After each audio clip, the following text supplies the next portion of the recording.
Hello ladies and gents and everything in between outside of it, I'm Sophia and welcome back to a new video. This is my first video with my purple hair. I hope you don't mind. I have purple hair now. I used to dye my hair actually quite a lot. So it's like a really nice dark purple. I like that it's not too in your face.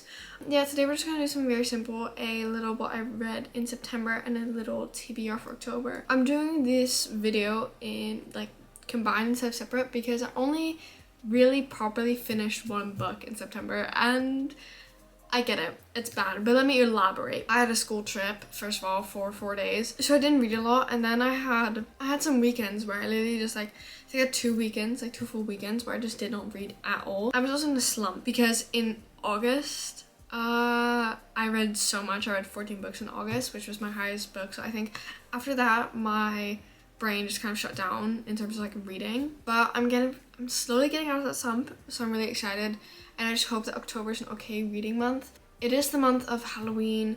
I have some concerts, I have some tests, and my birthday is in October 8th, next week Saturday, so like it will be a bit hectic, but I have 1 week of holiday and we're going to England, which means new books, which means serotonin, which means I want to read those new books. So I think we'll be fine, and I'll be reading a lot in that week because I want to use that time to really create some good content, because also recently, because I've been in a slump, it's been more difficult for me to create proper good content, so that's why. But yeah, so you guys know now why I didn't read that much, but I'll just start off with the book that I did read, the singular book. I read Twisted Love. I do have a reading vlog on this. I did tap this book, but I'm really excited because when we go to England, I'm gonna buy the rest of the series, like the whole series. I don't care, I'm buying the whole thing, so I'm very excited for that. But I think I gave this like 4.75 stars because it was just not a 5 stars for me. I did really enjoy it. Like I really liked it. Like some people like hated this book,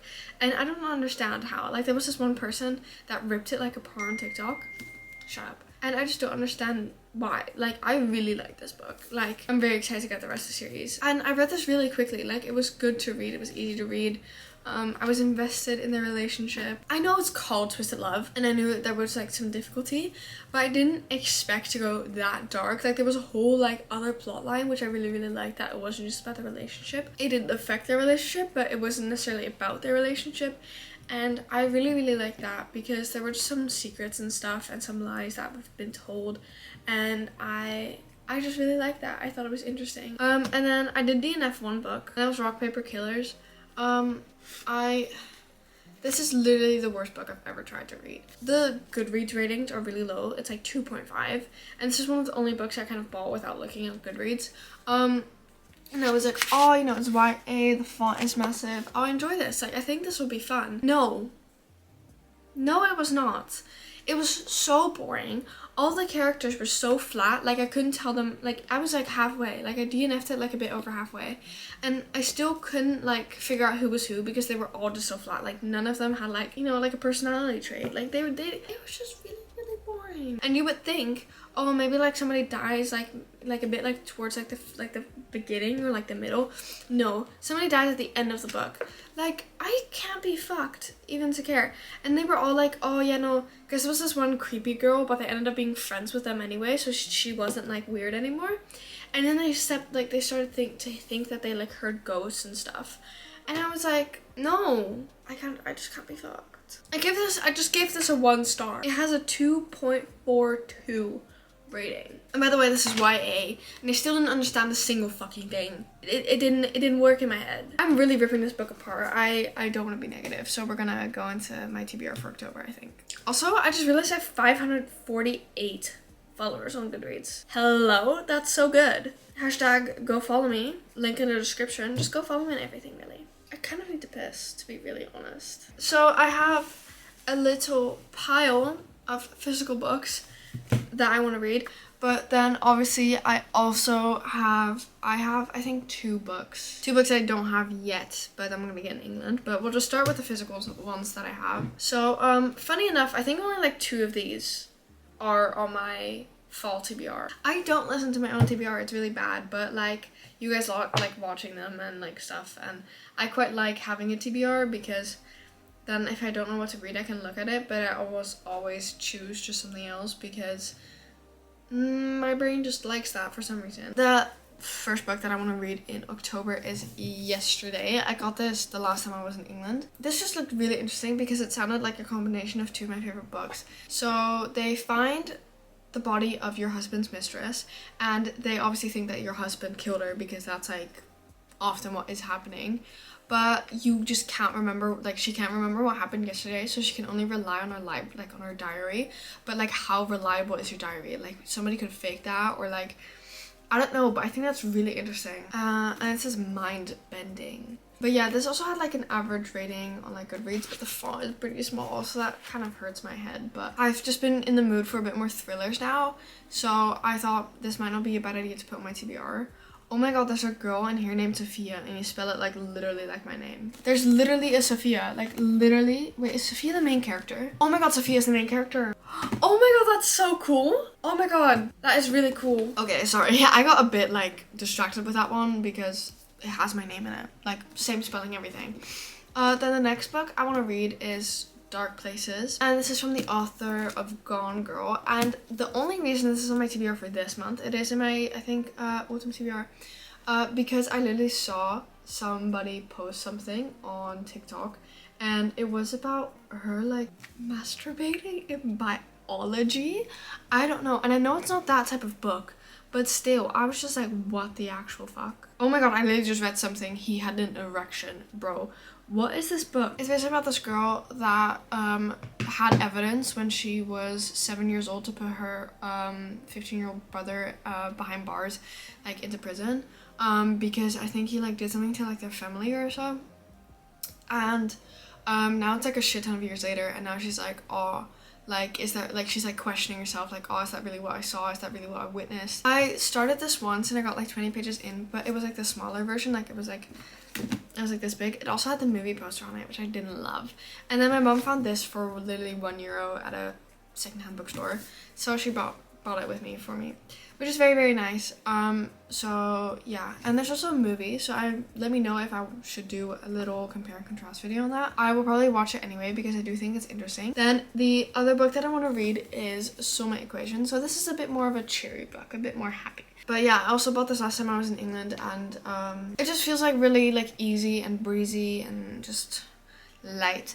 And I quite like that. Also, like it's not too long of a book. Yeah, it's like 350 pages. Like, it's nice and small. This is about like a DNA equation that like they found like new technology where you can like match your DNA with someone, and I think it's like her like nemesis that she matches with, and like she just can't believe it. Yeah, like I think they just don't like each other. I think they're like colleagues or something.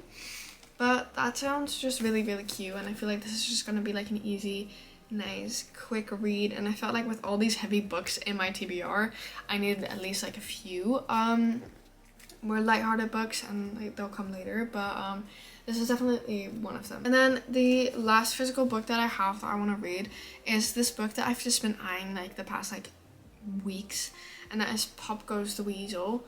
And this is the second part to the Helen Gray series, and if you've been following me for longer, you would know that I've been trying to finish the Helen Gray series, like get all the books and mostly like try to get them secondhand. But I've read 1 and 7.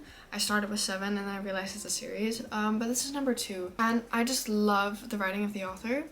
I love these stories. They're always so good and they're so gripping, and even though they seem pretty big, like the font is also pretty big. And it's like, even though it's like a murder mystery, it's not like it's bad writing, because sometimes you have like a murder mystery and it's very, very easy writing and it's not like very like thoughtful. But I've underlined some things in this book. I think it's about like a serial killer that like only chases like gay men, I think. A man's body is found in an empty house. His heart has been cut out and delivered to his wife and children. Excuse me. But yeah, it's always like these crazy like stories and like these crazy type of like concepts, and it literally just feels like a fucking SVU like Law and Order episode, and I love SVU. It's so good. It's like me and my boyfriend's show, and we always watch it. We've like almost completed 3 seasons now. Like, these books just feel like that. It gives off the same vibe, so I'm extremely excited to like devour this entire season. But I don't think I have 3. I think I have 1, 2, 4 or something, and like a few others, but I'll double check. I have 2 more books, and they're both still books I need to get. So the first book that I'm going to read is Love on the Brain. obviously. I'm a bit late to the trend because like obviously I should stop saying obviously. I am going to England and books are just a lot cheaper there, and when it first came out it was like in September I think. It came out, and then I was like, I mean, I'm going to England in like a month and a half. I can literally get it for half price there, and like I save a lot of money, so I thought like I'm fine with waiting, you know? But I'm really excited to read it because I did personally really love The Love Hypothesis. The Love Hypothesis was the first woman's book I ever really read, and I was just obsessed with it. It's what got me like to read different genres. I have a reading vlog up of that. It's so old. It's like I think reading different genres. It's one of the first book videos I made. But yeah, no, I really like that, and it was just easier for me to read. So I really hope I like Love on the Brain as well. But yeah, obviously also just want it on my bookshelf. Yeah, no, because like some people love it and other people hate it. So I'm very interested to see if I would like it or not. Some of my favorite booktubers did like it, so I like trust them. But obviously like you have to check it out yourself. And then the last book that I want to read in October is I think it's Twisted Games. I'm pretty sure that's the second book in the Twisted series, because I don't think I'll be able to read the entire Twisted series in October, and I don't think I would want that either. I want to savor them a bit. That is one of my more anticipated reads, and I feel like when I come back from England I'm gonna definitely like gravitate towards that one, so I'm very excited to read that. I'm not gonna lie to you, very excited to read that. The thing is, I think it's about, I'm pretty sure it's about like the princess and her bodyguard, and that's like, oh my god, that trope. Oh my god, like it just sounds so good. And because I will I love Twisted Love, and I read it so recently, I think it's nice to like kind of like, obviously not like fucking read them all after each other, but that I still read them like sort of after each other, maybe like one every month, just so like I don't forget like all the stories. Because what I have sometimes when I read series, I just take too big of a break between like certain parts, and then I'm like kind of vague on what happened, and it takes me way too long to remember what happened, and then like I can't enjoy the story to its like fullest. But yeah, those were all the books that I wanted to read in October and all the books that I read in September. Let me know what you read in September. Was it a good reading month for you? Was it a shitty reading month for you? For me, it was really shit. Like, worst one since last December. Yeah, if you have any recommendations for me, please let me know. If you're still watching, please comment this emoji, and I will see you when I see you. Bye. Your mom.